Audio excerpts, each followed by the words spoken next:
Hello everyone, welcome to your. Hello everyone, let's start from the NCERT class 11 chapter of geography, chapter 3. Let's start from here. Structure of the earth, the crust. No, we have already done the above pages. हमने इन्हें cover कर लिया है. जो इसके हमने इसे cover करनी है. इसके ज्योग्राफी के चैप्टर 3 के पार्ट 1 में. पार्ट 2 है. होपफुली आपको अच्छे से समझ में आ रहा होगा. अगर आपको नहीं कोई दिक्कत लगती है तो आप उस वीडियो को दोबारा देख सकते हैं, आपको क्लियर हो जाएगा. देखो, अगर आप फर्स्ट टाइम देखते हो तो ऐसा होता है, एक बार में नहीं, कभी कभी नहीं समझ में आता. कोई बात नहीं, तो हम क्या करेंगे, हम वीडियो को दोबारा देख लेंगे, ज़रूरत पड़ी तीसरी बार देख लेंगे तो वो अच्छे से समझ भी आ जाएगा, माइंड में अच्छे से बैठ भी जाएगा, तो याद भी रहेगा. ठीक है, तो हम ये स्टार्ट करते हैं. सो जब हमने इसे कवर किया था, आई थिंक ये रह गया था कवर करना, और हमने पढ़ी नहीं है शेडो जोन के बारे में, बाकी चीज़ों के बारे में. यहाँ से स्टार्ट करते हैं, और वो जो रह गया है उसे भी यहीं पे कवर करेंगे, यहीं का पार्ट है. ठीक है, चलो स्टार्ट करते हैं.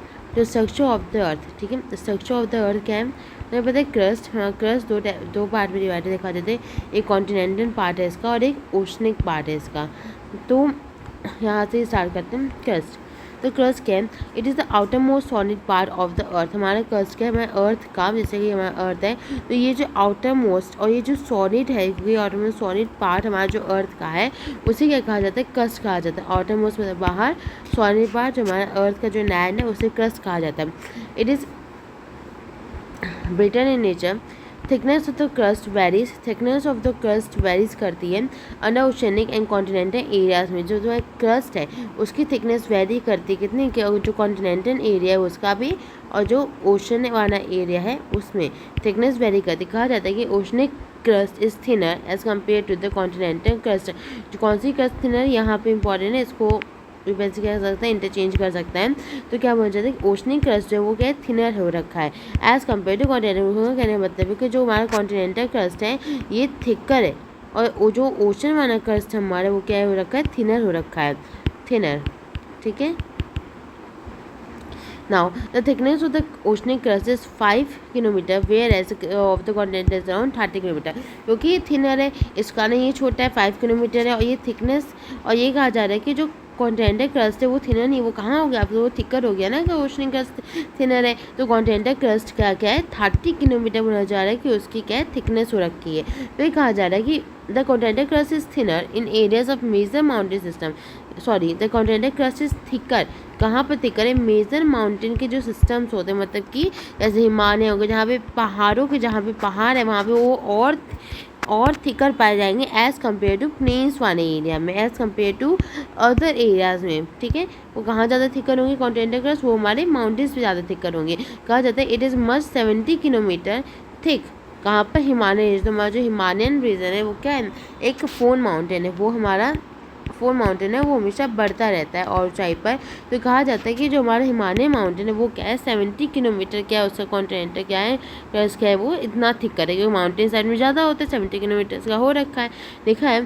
It is made of heavy rocks. अब जो कॉन्टिनेंटल क्रस्ट होती है वो किससे बनी, हैवी रॉक से बनी है.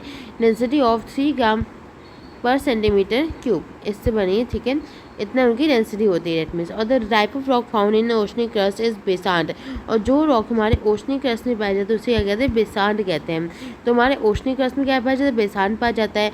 और ठीक है, ओशनिक क्रस्ट में बेसाल्ट पाया जाता है. चलिए आपको मुझे बताएंगे कि हमारे ओशनिक क्रस्ट में अगर बेसाल्ट पाया जाता है तो हमारे कॉन्टिनेंटल क्रस्ट में क्या पाया जाता है. ठीक है, कमेंट में इसका आंसर लिखें. ठीक है, जब आप इसका आंसर लिखेंगे कमेंट में तो ये आपको और लंबे समय तक याद रहेगा. ठीक है, आगे बोलना है the mean density of the material in oceanic crust कितनी है. जो मीन डेंसिटी है मटेरियल की ओशनिक क्रस्ट में वो 22.7 ग्राम पर सेंटीमीटर है. तो जो है किसका है, हमारा अगर हम देखा जाए तो कॉन्टिनेंट का हमारा 3 ग्राम पर, तो 3 ग्राम करके है. और जो हमारे ओशन का है वो हमारा कितना है, 2.7. अब देख सकते हो ओशन का, देखो ये है ओशन का. ठीक है, ये ओशन का ज़्यादा है, कॉन्टिनेंट का सॉरी ओशन का कम है, कॉन्टिनेंट का ज़्यादा है। ये यहाँ पे देखो ओशन क्रस्ट है थिनर है, और कॉन्टिनेंटल क्रस्ट को क्या बोला जा रहा है, वो हमारा क्या बोला जा रहा है, वो थोड़ा थिक है, ये कहा जा रहा है। 5 किलोमीटर किसका है, ओशनिक क्रस्ट का है, वो भी कितना है, कम ही है एज कम्पेयर टू क्वेश्चन। तो इतना ध्यान रखो कि यार ठीक है हमें इतना समझ में आ जाए, इससे ये एक लॉजिक बन जाती है माइंड में कि कोई भी क्वेश्चन आएगा इतना लॉजिक तो पता होगा। ठीक है, ओशनिक जो क्रस्ट है और जो कॉन्टिनेंटल क्रस्ट है, हमारा जो ओशनिक क्रस्ट है वो क्या है, वो थोड़ा थिनर है, थोड़ा कम ग्राम का है, थोड़ा थिनर है, थोड़ा कम किलोमीटर्स का है एज़ कम्पेयर टू हमारा कॉन्टिनेंटल क्रस्ट ज़्यादा है। हमारी ओशनिक क्रस्ट में क्या पाया जाता है, बेसाल्ट पाया जाता है। तो कॉन्टिनेंटल क्रस्ट अब आप कमेंट में बताइए क्या पाया जाता है अगर देखा जाए। और ठीक है, नेक्स्ट बात करते हैं, फिर बताते हैं बाकी के बारे में। मेंटन, हमारा मेंटन क्या है, अब ये जैसे हमारा क्रस्ट ऊपर पाए जाते हैं ना, उसके ऊपर हमारे माउंटेन्स बने हुए हैं, हमारे ओशंस पाए जाते हैं। उसके बाद आता है हमारे नीचे जो दूसरा ब्लॉक, जो दूसरा पार्ट है हमारे इसके कॉन्टिनेंट के बाद का, हमारे क्रस्ट के बाद को, वो हमारा मेंटन है। देखो ये, अब देखते हैं इसमें क्या लिखा है, the portion of the interior beyond the crust इसको मेंटन। तो मेंटन के बियॉन्ड, सॉरी क्रस्ट के बियॉन्ड, यस क्रस्ट के बियॉन्ड जो पाया जाता है, क्रस्ट के बाद जो आएगा वो हमारा क्या आएगा, मेंटन आएगा। कहा जा रहा है it extends from Moho disc to a depth of 2900 kilometre. वो मोहो डिस्क से कहाँ कितनी गहराई तक पाए जाते हैं, 2900 किलोमीटर के गहराई तक ये पाए जाते हैं। क्या पाया जाता है, हमारे मेंटन पाया जाता है। अब देखते हैं डिस्कन्टिन्यूटीज़ क्या होती हैं। डिस्कन्टिन्यूटीज़ देखो ये है, अरे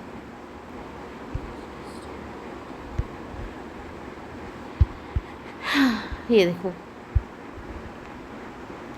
ये हमारी क्या है, डिसकंटिन्यूटीज है। अब यहाँ पे क्या होता है, जैसे हमारा ये पूरा हमारा जस्ट हाँ, जैसे हमारा ये पूरा क्या हो रखा है, हमारा ये अर्थ का, ये एक अर्थ की कोर से लेकर का उसके ऊपर के क्रस्ट तक, उसके ऊपर जो प्लेट्स है वो सब का ये पूरा क्या हो रहा है, पूरा स्ट्रक्चर दिया गया है। ठीक है, कैसे यहाँ पे स्टेनोस्फीयर दिया है, फिर आप देखो मेंटन, देखो देखिए मेंटन दिया है, ये बोल रहा है कोर है, ये बताया गया। और ये बोल रहा है कि अपर पार्ट है इसका मेंटन कोर, उसके ऊपर क्या क्रस्ट है। अब इसी को हमने यहाँ पर थोड़ा देखो, यहाँ पर भी तो इसे हम क्या देख रहे, तो थोड़ा देखते कि क्या मतलब कि सबका एक नाम दिया, जैसे कि समझिए क्रस्ट है। ठीक है, ये हमारा क्रस्ट है, तो हमारे यहाँ भी बोला गया है कि क्रस्ट। अब इसको क्या बोलते हैं, क्रस्ट ही, ये देखो ये क्रस्ट है, ये मेंटन हो गया, ये कोर हो गया, राइट। अब बोला जा रहा है ये जो हमारा लिथोस्फीयर है, ये ऊपर लिथोस्फीयर पाया जाता है। सबसे पहला लेयर लिथोस्फीयर का होता है, और लिथोस्फीयर में मैं पता ये जस्ट पहले इससे ना कंप्लीट करते तब ज़्यादा समझ में आएगा। देखो यहाँ पे लिखा है कि मोहो डिस्कन्टिन्यूटी गैम 2900 किलोमीटर तक पाई जाती हैं। फिर उसके बाद बोला कि the upper portion of the matter, उसको स्टेनोस्फीयर, जो अपर पोर्शन है हमारे मैटर का, उसे स्टेनोस्फीयर कहा जाता है। उसके बाद बोला जा रहा है द वर्ड स्टेनोस मीन्स, अब स्टेनोस्फीयर का मतलब क्या होता है, तो स्टेनोस का मतलब होता है वीक कहा जाता है बिकॉज, और उसके बाद कहा जाता है कि it is extended up to 400 kilometre. तो अब देखो यहाँ पे लिखा है कि स्टेनोस्फीयर का मतलब, स्टेनोस मतलब वीक होता है, वीक का मतलब वीक इसी इस वजह से कहा जाता है क्योंकि स्टेनोस्फीयर में जो हमारा मैग्मा पाया जाता है वो क्या होता है, वो सेमी माउंटेन स्टेज में होता है, जैसा कि वो थोड़ा लिक्विड फॉर्म में होता है, सॉलिड भी होता है, मतलब कि उतना सॉलिड नहीं होता है, उसके वो थोड़ा लिक्विड फॉर्म में होता है, और इसी कारण उसका नाम स्टेनोस्फीयर रखा गया। अब हम देखेंगे ऊपर क्रस्ट के लेयर्स देखते हैं। सबसे पहले तो पहले क्या होता है, ये लिथोस्फीयर है, और ये लिथोस्फीयर है, और इसको क्या कहते हैं, ये अपर क्रस्ट है, ये लोअर है। फिर उसके बाद आएगा हमारा, उसके बाद देखो ये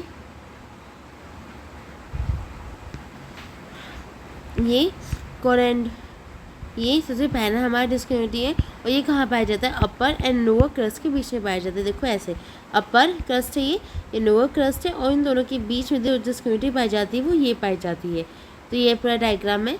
सेकेंड, उसके बाद क्या आता है, जो हमारे लोअर क्रस्ट और अपर मेंटन के बीच में जो पाई जाती है उसे मोहो डिस्कन्टिन्यूटी कहते हैं। यहाँ पर जो हमारे अपर लोअर, देखिए लिखा है लोअर क्रस्ट और अपर मेंटन के बीच में जो डिस्कन्टिन्यूटी पाई जाती है उसका नाम है मोहो। फिर उसके बाद हमारी आती है अपर हो गया, अब उसके अपर मेंटन और लोअर मेंटन, देखो लिखा है अपर मतलब आउटर भी कह सकते हो, मेंटल, और इनर मतलब कि लोअर मेंटल, इन दोनों के बीच में जो डिस्क्रिप्टिव पाई जाती है उसको रेपिटाइट कहा जाता है। ठीक है, फिर उसके बाद हमारा आएगा हमारा लोअर मेंटल जो सॉलिड फॉर्म में है। देखो मैंने कहा था अपर मेंटल, ये स्टेनोस्फेयर जो होता है, देखो ये मोह वहाँ पे क्या निकला था 2900 किलोमीटर गहरा है। डेट मीन्स मोह यहाँ पर दिया है और ये पूरा 2900 किलोमीटर गहरा है और यही अपर मेंटल है और यही हमारा सेमी लिक्विड फॉर्म में है। सेमी सॉलिड डेट मीन्स आधा लिक्विड आधा सॉलिड। फिर उसके बाद हमारा जो लोअर मेंटल आता है वो क्या है, हमारा सॉलिड फॉर्म में पूरा सॉलिड है और यहीं पे क्या है एस वेव के स्टॉप कर जाती हैं, क्योंकि एस वेव कहाँ तक जाती है, सिर्फ सॉलिड तक जाती है, क्योंकि उसके बाद नीचे क्या हमारा आउटर जो आता है कोर आता है वो एक लिक्विड फॉर्म में होता है। तो हम कहाँ थे अपर एंड लोअर मेंटन के बीच में क्या आएगा, अपर एंड लोअर मेंटन के बीच आएगा रेपिटाई। उसके बाद क्या आ जाएगा लोअर मेंटन और आउटर कोर, इन दोनों के बीच में क्या आएगा हमारा गुटेनबर्ग। अब ये देखो एस वेव भी स्टॉप कर रही है यहाँ पर और ये आउटर कोर हमें पता है लिक्विड फॉर्म में है, इनर कोर सॉलिड फॉर्म में है, लोअर मेंटल हमारा क्या है सॉलिड फॉर्म में है। तो देखो गुटेनबर्ग के बाद हमारा था नेमैन किसमें आउटर कोर और इनर कोर के बीच में आएगा और यहाँ पे क्या होता है कि हमारा नेमैन डिस्क्रिप्टिविटी पाई जाती है। अब हमारा यहाँ पे देख सकते हैं पी वेव्स यहाँ तक गई, यस पी वेव्स हमारी जाती है यहाँ तक, पी वेव्स हमारी तीनों जगह से पास हो जाती है। हमें पता है 105 से लेकर 145 डिग्री तक की हमारी पी वेव्स नहीं जाती है दोनों साइड में, उसके अलावा तो सब जगह जाती है। तो ये पूरा डिस्क्रिप्टिविटी का है, ये पूरा एक है कि यहाँ पे थोड़ा डायग्राम से है, ये थोड़ा उसका, पर अगर हमें इसे याद करना है, अगर याद करने में कोई दिक्कत होती है, यहाँ पे थोड़ा सा छोटा सा यहाँ पर एक निमोनिक है, देख सकते हैं इसका नाम क्या, common man read geography lecture, that means CMRGL, common man read geography lecture CMRGL, कोरेंडो मोहो रेपिटाइट गुटेनबर्ग नेमैन, ये पूरा तरीका है। अब इसको थ्रू उसको याद रख सकते हैं, ईजी है। Now the third thing is that अब हम लोग मेंटल पढ़ने हैं। ठीक है, मुझे पता चल थर्मोस्फीयर क्या होता है, वीक होता है, सेमी मोटे स्टेज में है, अपर मेंटल में पाया जाएगा 2900 किलोमीटर तक, पर जहाँ पे अपर मेंटल मोर डिस्क्रिप्टिविटी चलती है टूअर्ड डेप्थ। देखा लिखिए कि मेंटल एक्सटेंड्स फ्रॉम, जो मेंटल है मोहर डिस्क्रिप्टिविटी से स्टार्ट होगा और 2900 किलोमीटर तक जाएगा। फिर उसके बाद देखिए तो स्टेनोस्फीयर के बारे में बताएगा, और स्टेनोस्फीयर है वो तो सिर्फ 400 किलोमीटर तक जाएगा, वो 400 किलोमीटर जाएगा, पर जो हमारा अपर और जो हमारा मेंटल है वो 2900 किलोमीटर तक जाएगा। और यहाँ पे लिखा है the main source of magma that finds its way to the surface during volcanic eruption. Magma मतलब कि हाँ ये वजह स्टेनोस्फीयर की, it is the main source of magma, जो हमारा स्टेनोस्फीयर है वो मेन सोर्स ऑफ मैग्मा है, जिसके थ्रू क्या हो, क्योंकि वो सेमी सॉलिड है।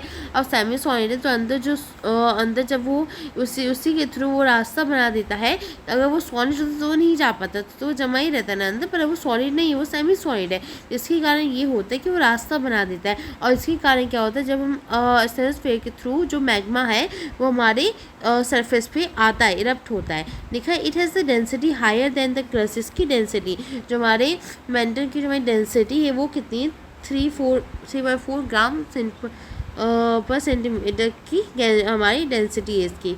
ठीक है, हायर क्या है क्रस्ट से ज़्यादा है, वाटर का कम था, ओशन का कम था, क्रस्ट का ज़्यादा था। अब क्रस्ट से भी ज़्यादा किसका मेंटन का है। The crust in the uppermost part of mantle को ही लिथोस्फीयर कहा जाता है। लिथोस्फीयर किसको कहा जाता है, हम लोगों ने देखा था ना, लिथोस्फीयर हमारा सबसे ऊपर आ रहा था। लिथोस्फीयर का जो क्रस्ट है और जो अपर पार्ट है मेंटन का, वो पूरा जो हमारा लिथोस्फीयर का डायग्राम था, अपर क्रस्ट और लोअर क्रस्ट। ठीक है, लोअर क्रस्ट लोगों फिर से बनाते हैं, ये पूरा हमारा लिथोस्फीयर है, कौन कौन सा, अपर क्रस्ट, लोअर क्रस्ट, नर्स, इसी के साथ साथ जो हमारा स्टेनोस्फीयर है, डेट मीन्स अपर मेंटन जो है वो पूरा हमारे किस में आता है, हमारे पूरा का पूरा आएगा लिथोस्फीयर में। ठीक है, उसके बाद लिखा है it thickness ranges from 10 to 200 kilometre, इसकी थिकनेस क्या है,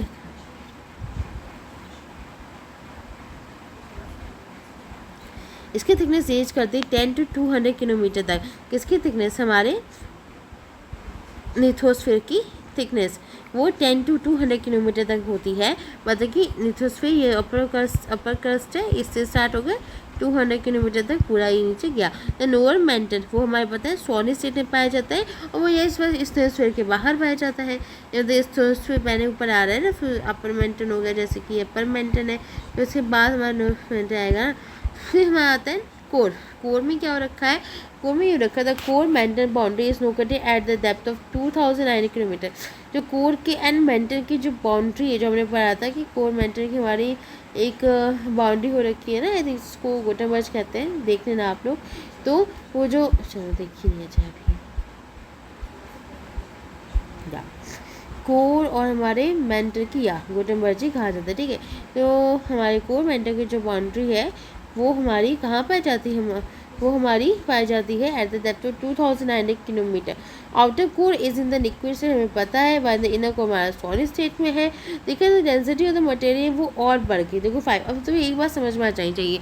देखो अब यहाँ से एक लॉजिक बनता है। क्या लॉजिक बनना है? ठीक है, मुझे पता चल गया जो ओशन की डेंसिटी है वो तो कम हो ही रखी है, पर जो क्रस्ट की डेंसिटी है, अब देखो यहाँ पे क्रस्ट की डेंसिटी टूवर्ड्स लेकर जाओगे मेंटन, फिर टूवर्ड्स लेकर जाओगे हमारा कोर तक, तो ये बढ़ती जा रही है। तो हम देख सकते हैं ओशन की तो कम हो रही भाई, पर यहाँ पे देखो क्रस्ट, मेंटन और कोर को अगर देखा जाए तो ये ऐसे बढ़ रही है। तो ये थोड़ा कॉमन सेंस बना देते हैं। हाँ ठीक है, मुझे समझ में आ गया। अगर जनरली पूछो तो हम बता सकें।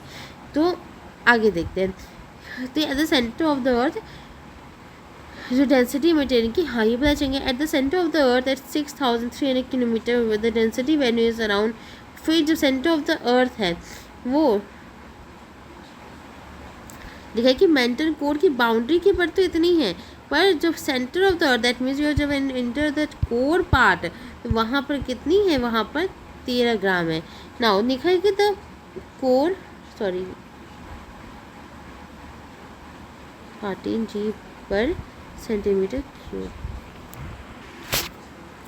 उसके बाद हम ये भी देख सकते हैं कि यहाँ पर क्या सा मटेरियल पाया जाता है? Very heavy material. कौन कौन से हमारे कोर में पाए जाते हैं? Nickel and iron. इससे हम क्या कहते हैं? नेफी कहा जाता है। अब हम एक चीज़ देखेंगे, ठीक है, निकल आया नेफी कहा जाता है। अब देखो दो बात ये है कि जो हमारा ओशन होता है, राइट, ओशन में हमारी कौन सा मटेरियल मिलता है? सीमा मिलती है। और जो सीमा मिलता है और जो हमारा कॉन्टिनेंट है वहाँ पे हमें सीना का मटेरियल मिलता है। अब देखते हैं सीमा और सीना क्या होता है। जो हमारा, और देखो हमारे ओशन में हमें क्या मिले? ये मीन दैट मीन्स हमारे ओशन में iron, magnesium plus silica iron magnesium पाए जाते हैं हमारे ओशन में।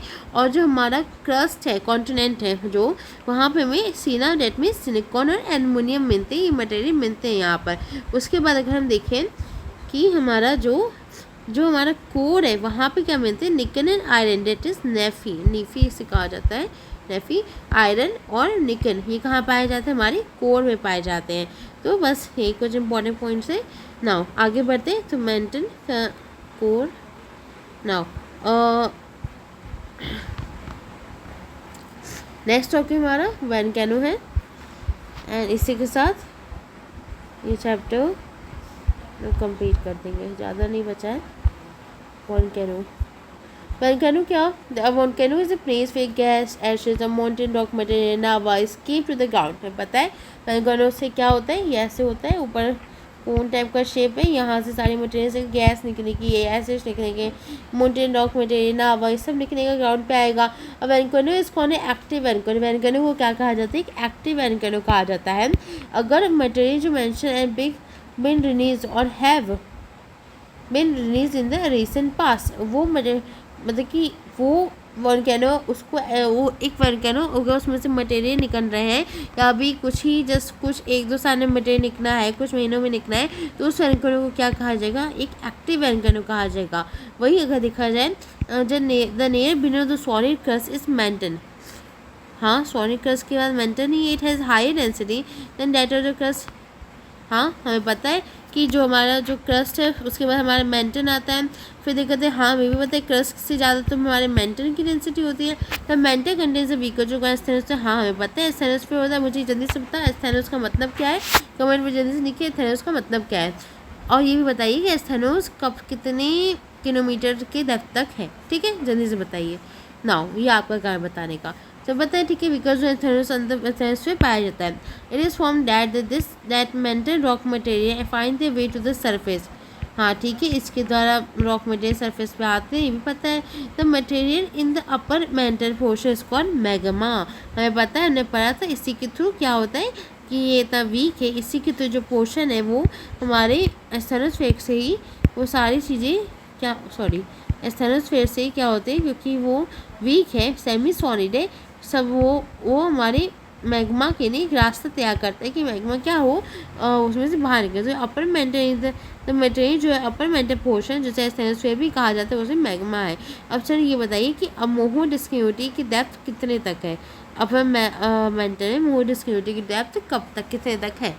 नाउ इट रिफर्स टू नावा, ठीक है। नावा फ्लोज द मटेरियल जो है उसे नावा कहा जाता है। Lava flows pyroclastic debris, volcanic bombs, ashes, dust, gases जैसे नाइट्रोजन, ये सब चीज़ें निकलती हैं, ठीक है। उतना इम्पोर्टेंट नहीं है ये, तो वैसे भी ये उतना इम्पोर्टेंट नहीं है। आगे बढ़ते हैं। वैनकैनोस। अब वैनकैनोस में मतलब कि ये सब नॉर्मल चीज़ें हैं, ये सब नॉर्मल चीज़ें जो हमें पता है कि हाँ ठीक है, सल्फर निकल माइनर कोई भी निकल पानी परसेंट, अगर कार्बन डाइऑक्साइड निकल रहा है तो निकल रहा है, गैसें निकलती है, डस्ट बहुत सारी गैसें निकलती है, जितना मेंशन उससे भी ज़्यादा निकलती होगी, क्या बताओ निकलती है मतलब कि। चलो ठीक है, आगे बढ़ते हैं। वैनकैनोस में क्या है,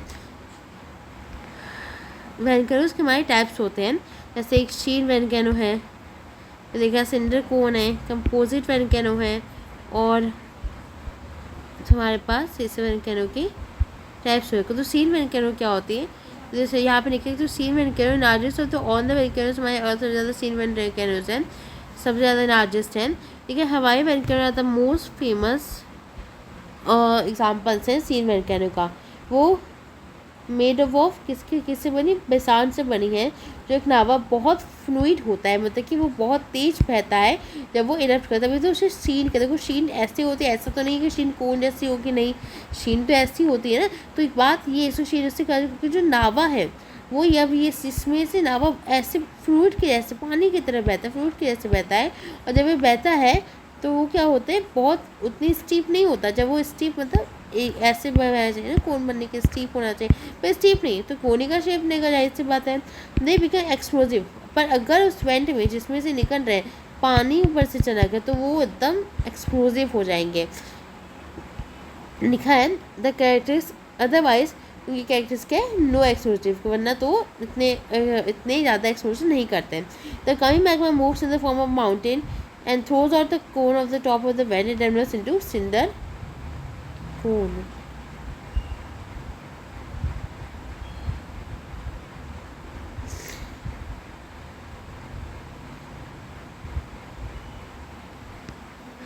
पर अगर वही मैग्मा क्या करे, अगर वही मैग्मा एक कोन एक स्टीप की तरह निकले, और अगर वो टॉप ऑफ द वेंट में निकले एक फॉर्म ऑफ फाउंटेन की तरह, और फॉर्म ऑफ फाउंटेन की तरह निकले, तो वो क्या होगा, कोन का टाइप बनाने, जिसको हम क्या कहेंगे, सिंडर कोन कहेंगे। फिर उसके बाद की कंपोजिट वैनकैनो। सब कंपोजिट वैनकैनो क्या होते हैं, तो थोड़ा सोचो सिंडर कोन तो यार ठीक है, थोड़ा कोन टाइप का होगा, शीन है तो हाँ ठीक है, थोड़ा सा ऐसा होगा, तो देख भी समझ में आ रहा है कि हाँ थोड़ा स्टिप नहीं निकलेगा, फ्लूइड होगा बहुत। फिर कंपोजिट वैनकैनो क्या होते हैं, composite that means layers, composite मतलब लेयर्स में होगा। देखो देखिए, this volcanoes are characterized by the eruption of cooler और मोर वैक्यूस मतलब less liquid lavas than basalt, less liquid होगा। चलो ठीक है, this volcanoes often less liquid मतलब कि वो जो लावा है वो लिक्विड कम होंगे, सॉलिड में थोड़े होंगे। लिखा है कि वैनकैनोस रिजल्ट इन एक्सप्लोजिव इरप्शन, बहुत इरप्शन वहाँ पे इरप्शन होगा, लावा बहुत चीज़ें बाहर निकलेंगी, ठीक है। देखिए फॉर्मेशन ऑफ लेयर्स, वही बात है, कंपोजिट मतलब याद रखना कि लेयर्स, ठीक है, लेयर्स बन रही होंगी।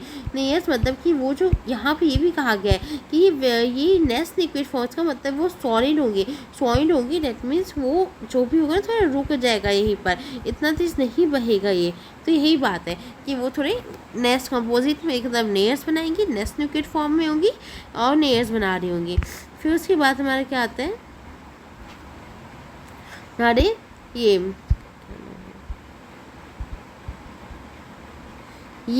वाले वैनकैनो आता है। फिर उसके बाद यहाँ पे क्या हो रखा है, आई थिंक कार्डर लिखा है यहाँ पर, आप देख लेना अपनी बुक्स में।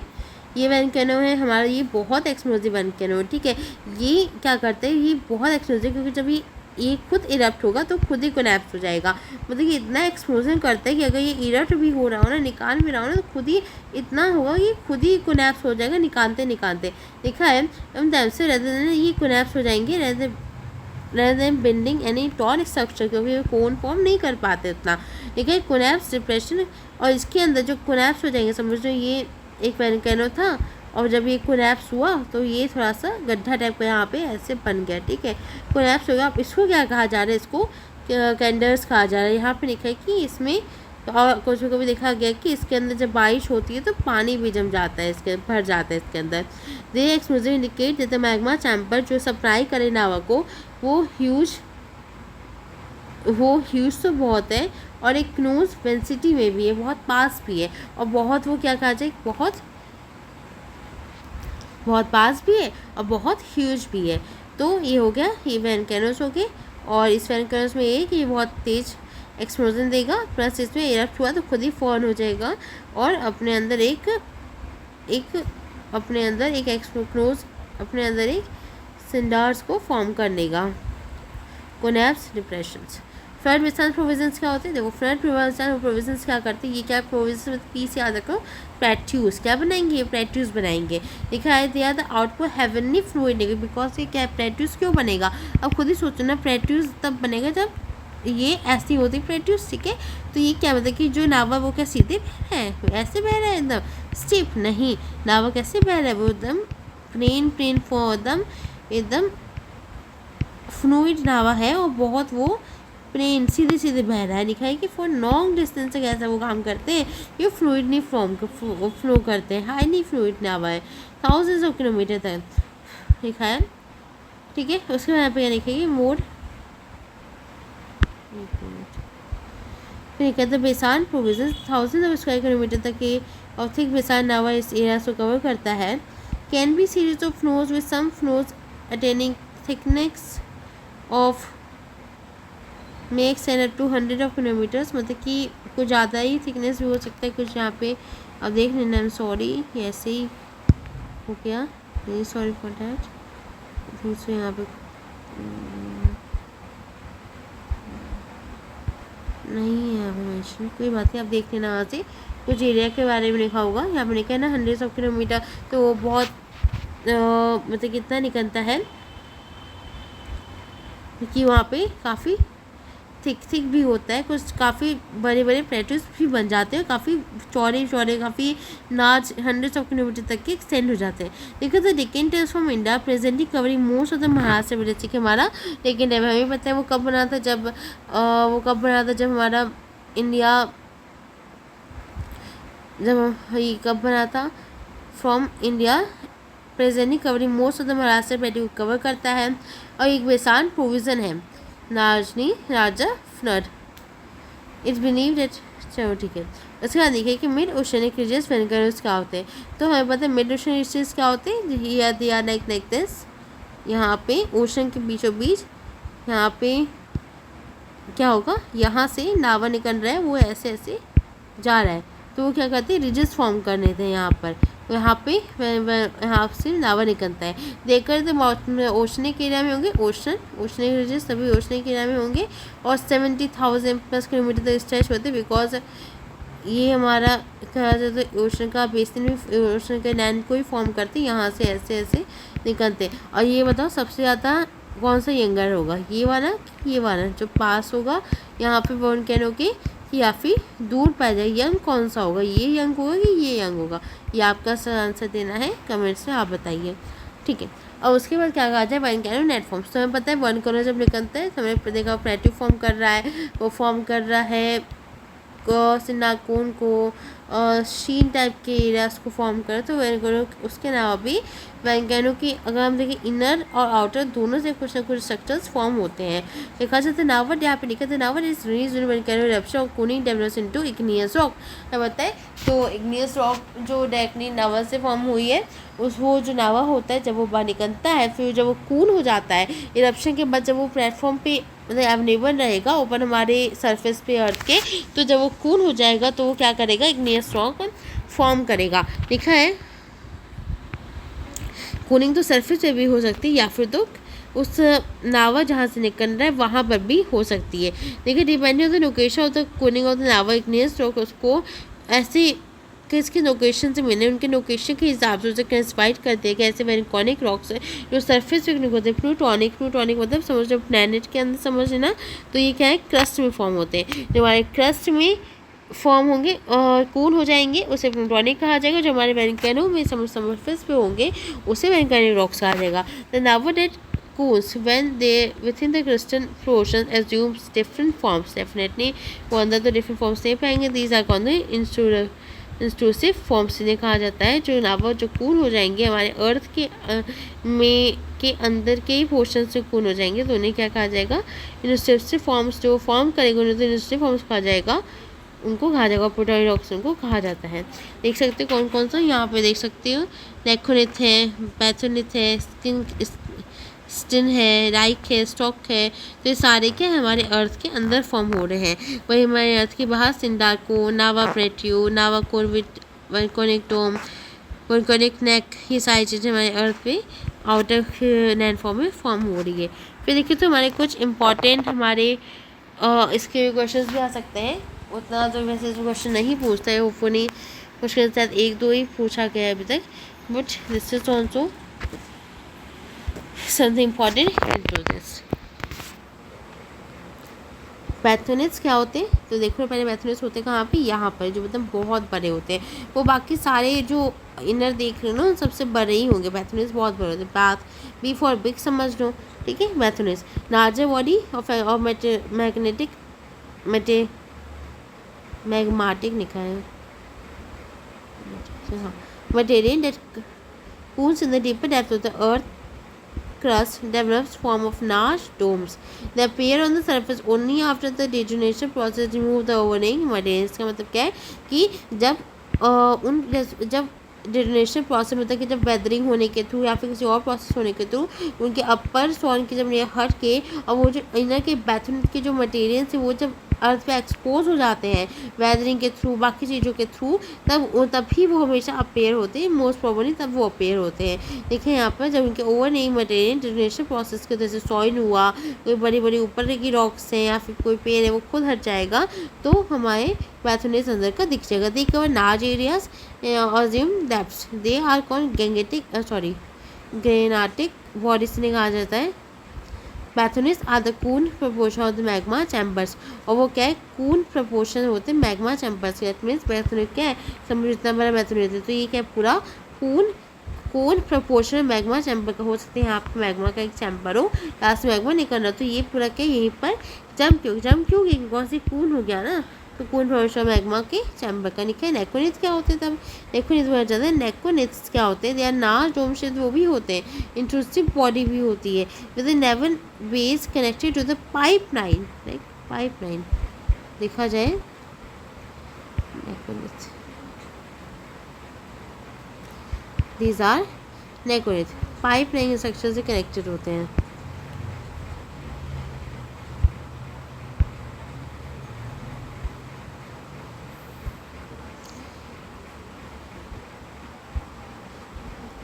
It resembles the surface volcanic domes of composition पर कैनो यानी आगे बढ़ते हैं। Only these are located at deeper depths. It can be regarded as a localized source of lava that finds its way to the surface. The Karnataka plateau is topped with the dome high heaps of Gangetic rocks. तो कर्नाटका में हमें ऐसा जगह भी मिली है जहाँ पे पाए गए हैं और ये इन्हें नेकोनिथ कहा जाता है। ये भी बहुत बड़े होते हैं पाइप स्नेक स्ट्रक्चर से कनेक्टेड होते हैं। आगे देखा जाता है नेपोनिथ पैथोनिथ और स्टिन्स क्या होते हैं। देखो ये क्या होते हैं दे आर सच में देखते हैं कि देखो ये नेपोनिथ ये कैसे दिख रही है ऐसे कुछ होगा। ये कॉनकेव है क्या ये नेकोनिथ कॉनकेव क्या होते हैं नेकोनिथ है कॉनकेव होते हैं। नेपोनिथ ये है ये कॉनकेव नहीं है कॉन्वेक्स है। फिर देखते आगे it may gate rested in different forms in case develops into saucer shape. अगर वो सॉसर शेप डेवलप कर लेते हैं या फिर concave to the sky body हो जाता है उनको नेपोनिथ कहा जाता है। सभी कॉनकेव वाली शेप देखो यहाँ पे नेकोनिथ निकला, सॉरी जो क्या निकला होगा। अगर हम देखा जाए तो जो नेपोनिथ है वो हमारे के कॉन्केव शेप डिनोट करता है। तो guys see this is a lopolith, और ये देख सकते हो सॉसर शेप, जैसे हमने आगे पढ़ा नेपोनिथ के बारे में। और ये क्या है, एक कॉन्केव शेप है, राइट। ये कॉन्केव शेप है, सॉसर शेप का होता है, ये नेपोनिथ है। And when we see this we can see lopolith क्या है, एक कॉन्वेक्स फॉर्म पे होते हैं। हम देख सकते हैं this is called a convex form, और नेपोनिथ क्या है, कॉन्वेक्स फॉर्म में पाए जाते हैं। नाउ तो यहाँ पर ये रॉन्ग इन्फॉर्मेशन है। कॉन्केव क्या है, नेपोनिथ से, और नेकोनिथ क्या हो रखे, कॉन्वेक्स फॉर्म में है। नाउ सच वेमेटेरियंस, ठीक है। अब